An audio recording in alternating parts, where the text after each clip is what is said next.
Sir मैं तो बहुत पहले से यही नहीं बोलता हूँ, ये शादी नहीं।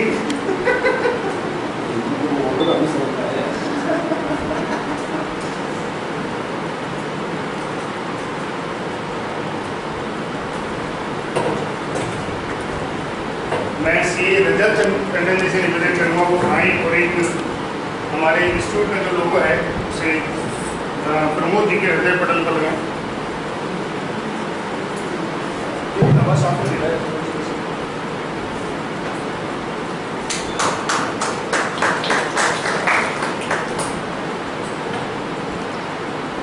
जैसे कि हिंदू शास्त्रों में परंपरा रही है कि कोई भी शुभ कार्य करने से पहले हम माँ सरस्वती की आराधना करते हैं, श्री गणेश भगवान की आराधना करते हैं। तो उसके लिए मैं अपने दोनों भक्तों से आरोग्य से निवेदन करूँगा कि वो आए और वंदना स्वरूप की दीप प्रज्वलित कर सभा का शुभारंभ बंद कर देना, पंखा बंद कर देना। ध्यान है तेरी फोटो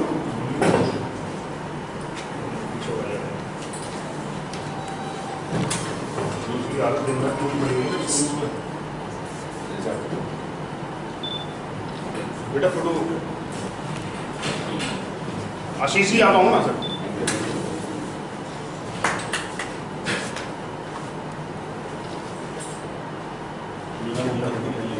नहीं जलेगी, एसी बंद कर दो। तू एक काम कर, एसी बंद कर दो। ये इसको सेट, ये इसको सेट।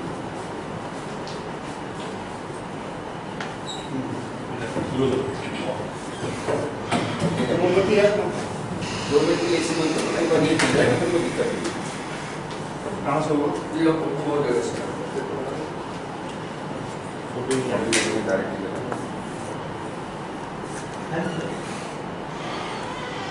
मोमबत्ती से लेकर मैं लेकर लेकिन मोमबत्ती लेके आना जो वहाँ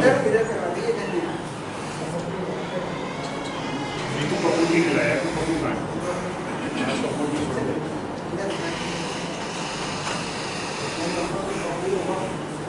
कपूर भी तो कपूर दे, कपूर से अपने आप ले किसी को सिगरेट पीने की आदत नहीं है। अरे फोटो तो ले, तू आ फटाफट।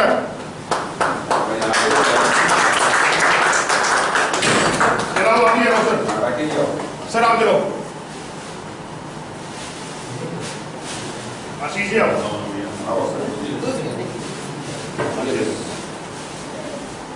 सर का फोटो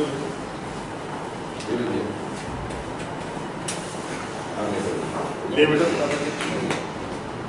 ले और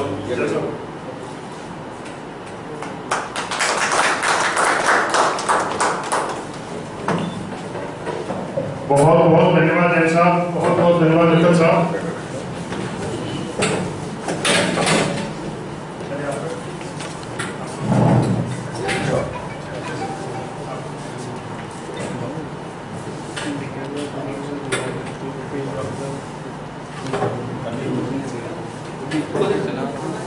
उसको वहाँ रखो, वहाँ पे रखो, कोई दिक्कत नहीं। दोबारा जला देना। वहाँ रख दो इसको, पंखे चला दो। उसी वाली गली में अंदर आ इस साइड से आ जाएंगे उधर। टी पॉइंट पे बेटा पंखा चला, एसी चला दो।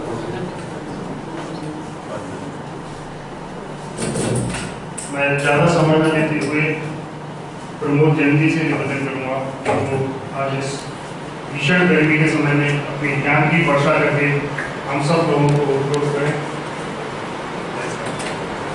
Thank you Rakesh ji, Arun ji, Mohan and my dear friends. ये यहाँ जाएगा, हाँ आ जाएगा सर, यहाँ पर आ जाएगा। अभी आ जाओ, प्रोजेक्टर के सामने आ जाओ। हाँ बाकी नहीं आते।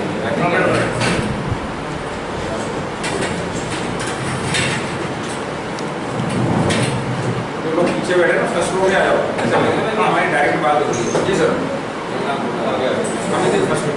आगे आ जाइए।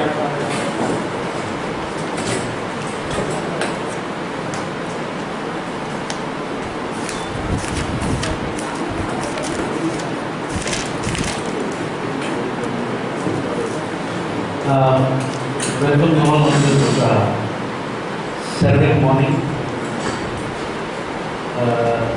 बहुत सही टाइम पे ये हमारा सेशन आ गया क्योंकि ऑलरेडी कई सारे एक्ट आ चुके रूल्स आ चुके हैं, रूल की क्लैरिफिकेशंस भी आ गए। So we'll just go by the agenda just given to me. A brief overview, very brief, something on the forms, then OPC, incorporation, private placement, filing of resolutions, accounts, audit and fraud. Any topic if you feel कि नहीं इसकी जरूरत नहीं वो we can leave that. Loan, deposits, वो सारा कुछ monitoring लेंगे। तो आपका ओवरऑल सारा कंपनी है मोस्ट प्रॉब्ली आज ओवरव्यू पूरा हो जाएगा। See, if we talk about this companies act, अगर आप अपना लाइब्रेरी देखिए तो लाइब्रेरी में आप देखेंगे तो आपके पास कंपनीज एक्ट कौन से साल का रखा हुआ है, आपको निकाल के देखना पड़ेगा। हो सकता है 2002 का क्योंकि लास्ट अमेंडमेंट कर दिया है और अब जो आपने 15 दिन पहले किताब खरीदी थी वो ऑब्सोलीट हो चुकी है और नई मार्केट में भी नहीं आएंगे। तो may be another 1 month 2 months you will have to again buy and then every year you will have to buy because lots of rules, major portion of this act is in rules, obviously are not trustworthy। हमको आदत नहीं है complete act को study करने की क्योंकि अभी तक तो उसके अंदर मैक्सिमम चीज़ें जो थी वो प्राइवेट यूनिवर्सिटी एप्लीकेबल नहीं थी।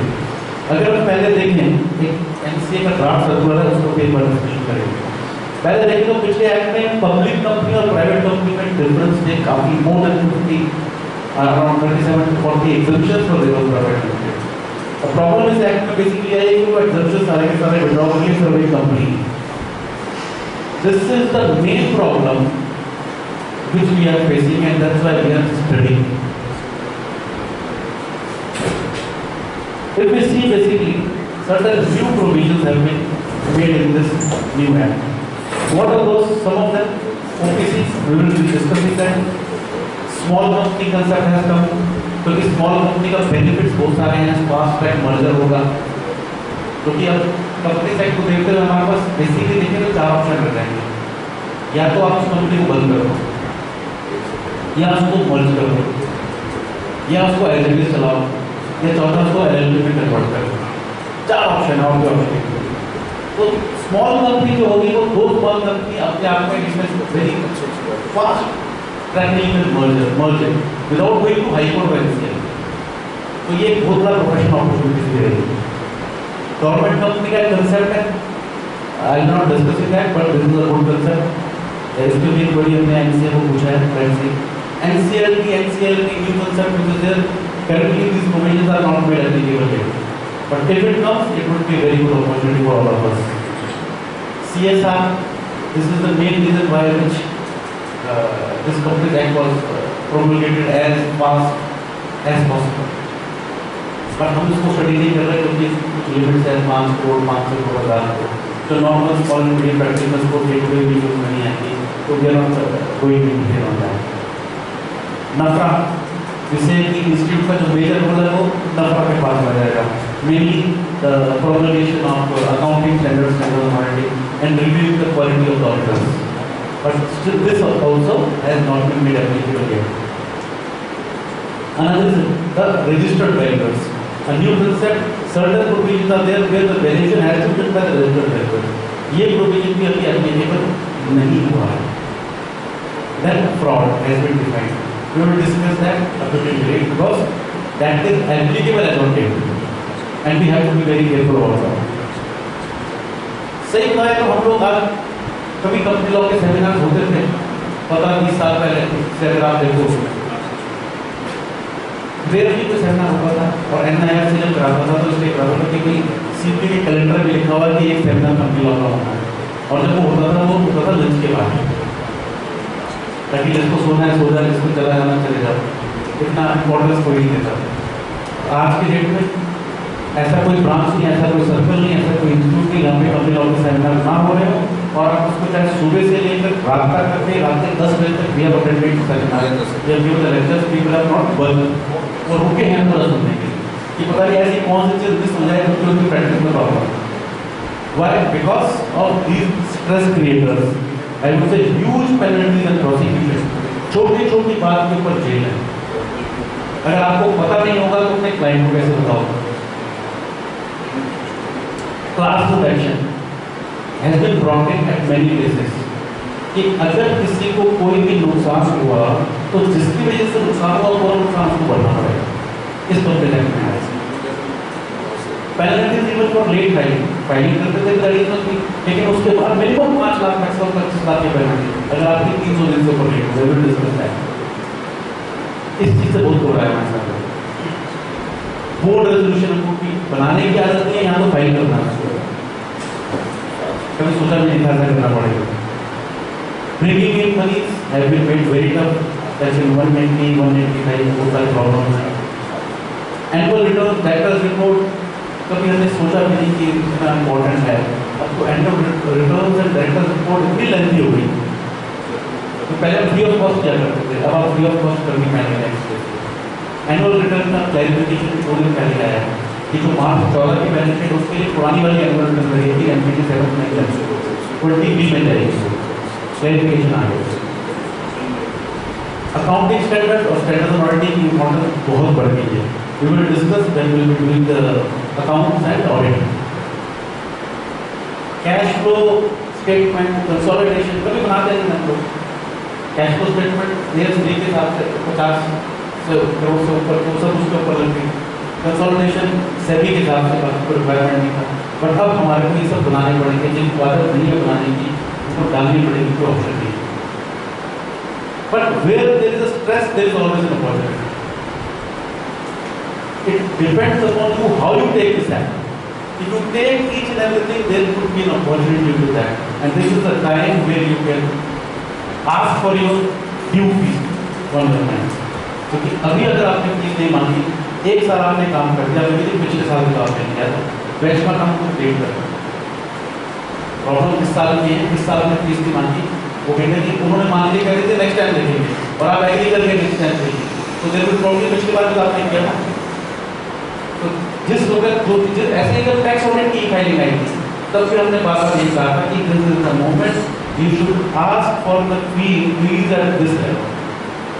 आप अब नहीं करेंगे, नेक्स्ट में पिछले साल क्या किया जाएगा, पिछले साल तो आपको उसकी भी क्या। तो प्लीज टेक केयर कि opportunities you should be able to cash much more work for the professionals. We will discuss various places where the work is there for the professionals. Women directors women के लिए opportunity है, जहाँ पर mandatory है women के लिए, देखिए women director independent directors यहाँ लिखने बैठे हैं, जो भी उनकी वेबसाइट है कि वहाँ पे अपने आपको रजिस्टर कराएंगे। Even meeting fee maximum there fix is 1 lakh rupees per meeting, responsibility के साथ है, but then this is an opportunity. जिनको भी जिस फील्ड में एक्सपीरियंस है उसको स्पेंड करके they can be appointed as an independent director and then they can have a good fee for that. Resident directors mandatory हो गए हैं, इसका क्लैरिफिकेशन 2 दिन पहले आया है कि this is applicable to the platform for resident program होगी। Every company has required to have a resident director. तो 1 अप्रैल 2014 से लेकर, क्योंकि ये कैलेंडर ईयर में होना है, तो कहते हैं 9 महीने रहेंगे, तो 9 महीने के अंदर प्रोपोर्शनेट परसेंटेज प्लेस के लिए 1 बंदा रेजिडेंट होना चाहिए। तो जिसका नहीं है उसको अभी अपॉइंट करना पड़ेगा इमीडिएटली। 1 साल का टाइम दिया है। Registered valuers, because इंस्टीट्यूट का वैल्यूएशन का कोर्स है, there you can take the benefit अगर जिसने किया हुआ है, तो maybe when they will notify professionals, you can have the benefit out of that.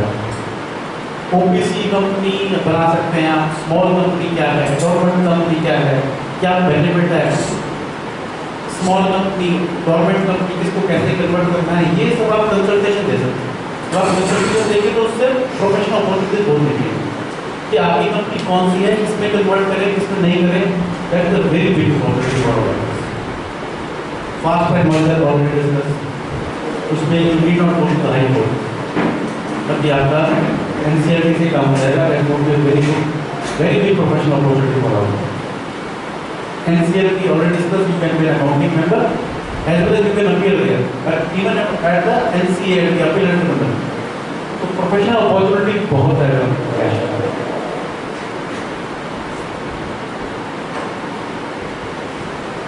मैं जनरली जब कंपनी सेट का ये चालू करता हूँ तो इस पार्टनरशिप फॉर्म से चालू करता हूँ कि सबको ये पता है कि पार्टनरशिप की लिमिट कितनी,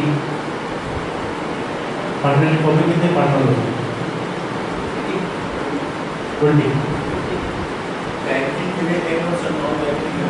कहाँ निकल रहा होगा, कहाँ लिखा होगा पार्टनरशिप है? मैं जहाँ जाता हूँ सब जगह मेरे को 90% यही आंसर मिलता है पार्टनरशिप है, but this is totally wrong. It is under the company है जो कहता है कि अगर 20 से उससे ऊपर लोग मिलकर पार्टनरशिप बनाएंगे तो वो इलीगल है, they have to form a company. Now as on date 1 April 2014 this limit of 20 is increased to 50। Act में लिखा हुआ है नॉट एक्सीडिंग 100, यानी कल को इन्होंने एक नोटिफिकेशन निकाला जिसमें ये कहा कि अब ये लिमिट 50 से 60 हो गई है और आप अपडेट नहीं है, आपका प्रोफेशनल कोई अपडेटेड है और आपका क्लाइंट अपडेट हो गया है, तो अगर आपको नहीं पता तो you will have to be always updated with any notification with that if you want to really practice have a good practice. But the thing is not the 50 की आज की डेट में आपके पास कोई पार्टनरशिप वाला फॉर्म आता है उसको ऑलरेडी 20 हैं और वो आपके पास आके कहता है कि जी मेरे को तो 5 और पार्टनर कहता है, आपका तो ये नहीं हो सकता, आप अवेयर नहीं हो, बट ऑलरेडी 50 हो चुका है।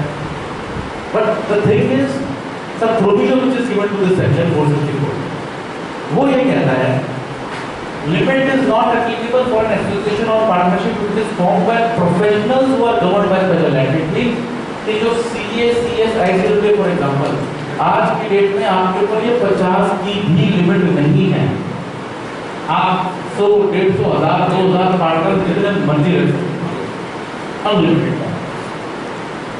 Now this question comes, MCA is regulating LLP as well as companies है, तो LLP किसके लिए लेके आते हैं? वो प्रोफेशनल्स के लिए, क्योंकि उनको बॉडी कॉर्पोरेट उनको नंबर ऑफ पार्टनर भी बढ़ा रहे हैं।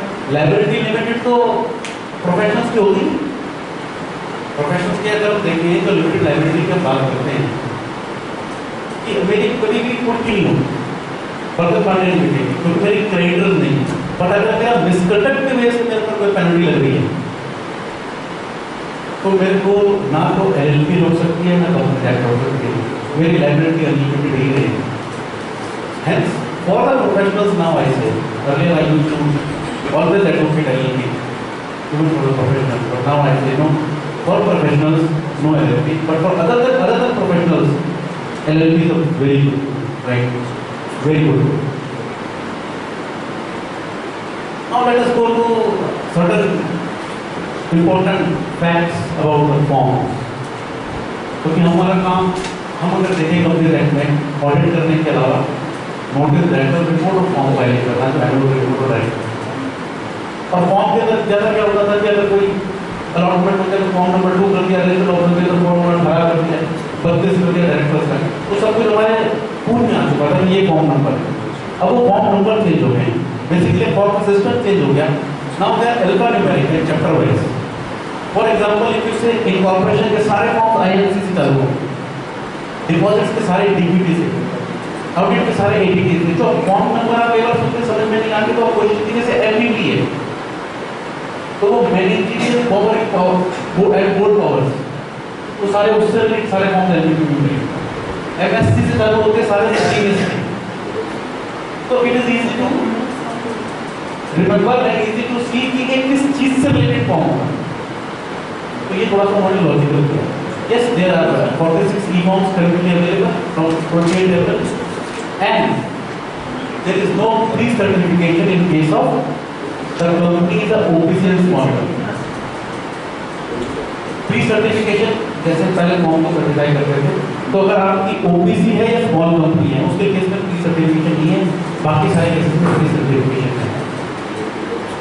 एक नया एक्सटेंशन दिया था उन्होंने, वो मई से खत्म हो चुका है। आपको इस चीज का ध्यान रखना पड़ेगा, प्री certification अपने साथ बहुत important issues लेके आए हैं, because there are certain provisions under fraud which we will discuss at last 447, 448, 449 her form के अंदर उन्होंने लिखा हुआ है कि अगर आपने कोई फॉल्स स्टेटमेंट दिया तो आपको जेल होगी। 447 के प्रोविजन है, हर फॉर्म के नीचे लिखा हुआ है कि प्लीज सी कि ये प्रोविजंस आपको एप्लीकेबल होंगे। हम लोगों को आदत है, एंड वेरी कैंडिडली सेइंग, हम लोगों को आदत है, हम क्लाइंट पर आंख बीच के विश्वास करते हैं, उसके डॉक्यूमेंट लिए बिना कई बार फॉर्म साइन कर देते हैं।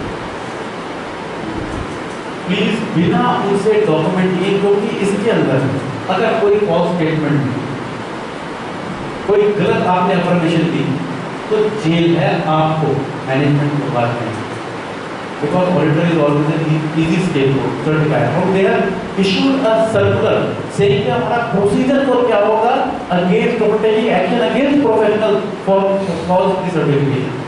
15 दिन के अंदर रजिस्ट्रार नारडी फॉर्म स्क्रूटनाइज करेंगे, false statement होगा तो वो e-government cell of MCA को इंटीमेट करेंगे, and they will issue a notice for initiating prosecution under section 447।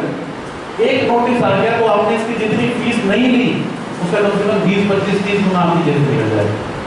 आपने 4 चक्कर लगा एक्सप्लेन करने के लिए, नहीं है रीजनेबल कॉज है, नहीं मेरे पास ये डॉक्यूमेंट है। Please without documentation don't do any recertification. अगर वो, क्योंकि वो कहता है कि assure that all related provision of the company that has been applied, जब तक आपको पता नहीं हो आप मत कीजिए। आप अपनी फी देखिए क्या मिल रहा है और अपनी पीस ऑफ माइंड और फैमिली का माइंड जरूर देखिए। एक नोटिस घर में आ गया प्रोसिक्यूशन का तो जितना खाया के सब निकल जाए, कितना स्ट्रेस क्रिएट करता है वो। तो please improve your practices, take the documentation.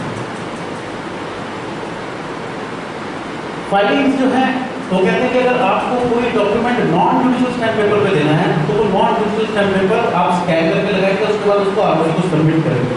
लेकिन 100 रुपये से नीचे है तो उसको नहीं करना, 100 रुपये से ऊपर तो करना है। और जहाँ पे आपने इलेक्ट्रॉनिक पेमेंट स्टैम्प क्लिक किया वहाँ पे कोई सबमिशन की रिक्वायरमेंट नहीं है। वो कहते हैं कि कोई भी कॉरेस्पॉन्डेंस आपने एमसीए के साथ किया whether physically or electronically, it should contain the name, designation and address and the membership number अगर प्रोफेशनल है डायरेक्टर का बिल नंबर। ये देखिए सर, नेम डेजिग्नेशन को हम कई बार दे देते हैं, हमारे सेक्रेटरी करके नहीं दे सकते, तो मेंबरशिप नंबर और डिल इसका भी हम भूल जाते हैं। बैलेंस शीट में आपको डिल नंबर देना पड़ता है और address. That is a big problem. Notices आ रहे हैं कि आपने इसका एड्रेस नहीं दिया, डॉक्यूमेंट जो आप फाइल करें, तो प्लीज टेक केयर कि ये चीज डालना पड़ेगा आपको हर डॉक्यूमेंट। ये companies registration and fee rules, rule number 7।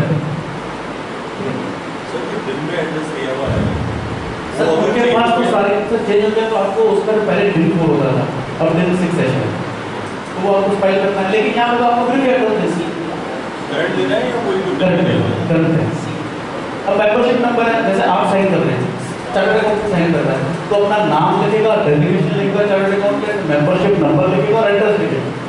Address तो कोई प्रोफेशनल एड्रेस आपकी वो मर्जी है, आप अपना प्रोफेशनल लिखो या एड्रेस लिखो। एड्रेस चार्टर्ड अकाउंटेंट भी लिखेगा अपना? हाँ जी सर, लिखिए।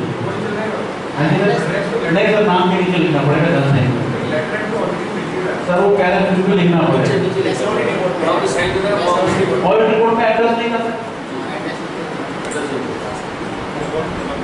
देखिए सर, हमने एक, आपको पता है कि उन्होंने एक ईमेल आईडी निकाला है exhibition@mca.gov.in, जिसमें आप अपने कमेंट्स 1 जुलाई तक दे सकते हैं। अब किस इश्यू के ऊपर मैंने पर्सनली तो कमेंट दिया है, पर 1 जुलाई के देने से कुछ नहीं होगा, और बहुत सारे इश्यूज हैं जो मित्तल साहब ये डिस्कस करेंगे, मैं भी करूँगा। अगर आपको लगता है कि yes this should not be there, then please make just an email लिखना है exhibitions@mca.gov.in। जो भी आपको लगता है कि ये चीज नहीं होनी चाहिए, अपनी लैंग्वेज का अपने ईमेल आईडी exhibitions@mca.gov.in। क्योंकि सर एक जने के करने से, 2 जन के करने के, 10 जनों के करने से नहीं होता, काफी सारे लोग करेंगे तब जाके कुछ बेनिफिट होगा। अगर आपने अभी उनको नहीं बोला फिर बात करने के लिए उन्होंने नहीं किया, क्योंकि हमने तो मौका दिया था, यू नॉट कंसर्न था तो आपने बोला क्यों नहीं, फिर बाद में बोल गईगा वो वाली बात, राइट। नो इवन बेस्ड कोई भी इंफॉर्मेशन आपको और अगर कोई चीजें आपको फाइल करना है तो वो आप तब तक फाइल नहीं कर पाएंगे जब तक कि आप बैलेंस शीट, प्रॉफिट लॉस और एनुअल रिटर्न फाइल नहीं कर देते उस साल। एक्सेप्शन दे रखी है कौन कौन से डॉक्यूमेंट फाइल कर सकते हैं, filing of order of court, what is balance sheet and profit loss file करने का, कंपाउंडिंग और एप्लीकेशन का, transfer of money to investor education and protection fund, application for removal of the auditor and channel 1 for making company active. आपकी company inactive है, कारण जी balance sheet, profit loss, annual return आपने file नहीं की तो आपकी बाकी सारी ईमेल बेस्ड इंफॉर्मेशन और पूरी फाइलिंग रोक देंगे। ये इसे रूल्स में तो सर 300 दिन का जो time additional time major forms जो है जस्ट फॉर योर इंफॉर्मेशन, पहले जो फॉर्म्स थे वो 1A की जगह IMC 1, फॉर्म नंबर 2 की जगह PS3, share capital asset 7, INC 22 18 की जगह 32 की जगह DIR 12, 20B अभी क्लैरिफिकेशन आ गया कि 14 के लिए 20B चलेगा, 23B ADT 1, right. Pre certification को 3 क्लासेस में उन्होंने डिवाइड किया है।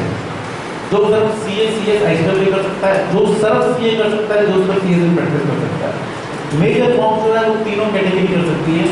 DIR 3 को छोड़ो, DIR 3 जो है that is for tin number application, वो कोई भी कर सकता है, वन कंपनी में एप्लीकेशन है। बाकी सालों के अंदर OPC का स्मॉल कंपनी है तो प्री सर्टिफिकेशन की रिक्वायरमेंट नहीं है।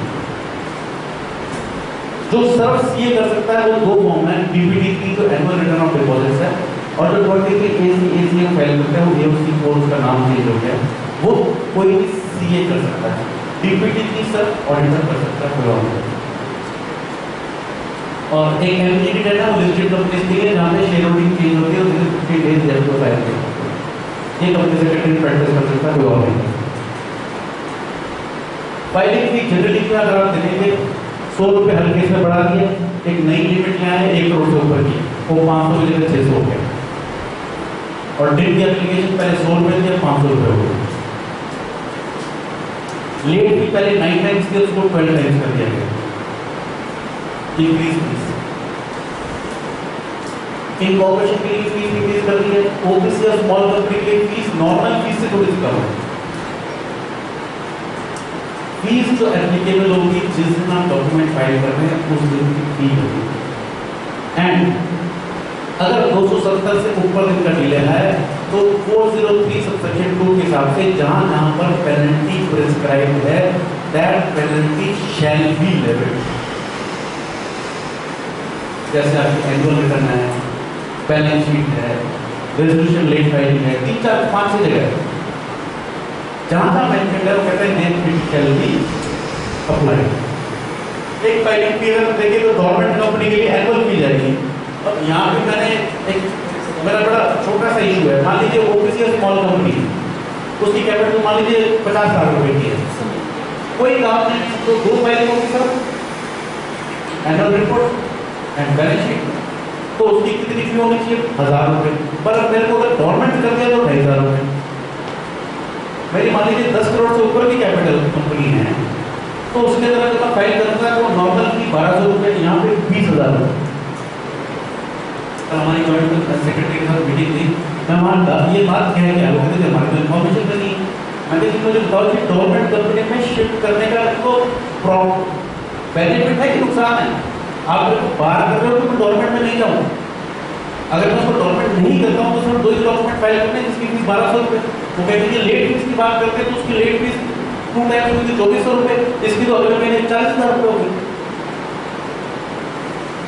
So let's see if they change the fees, otherwise government company में you have to see आपको बेनिफिट है कि नहीं, क्योंकि कंप्लायंस को बहुत ज़्यादा डिफरेंस है। Now let us go to the concept of 1% bonus.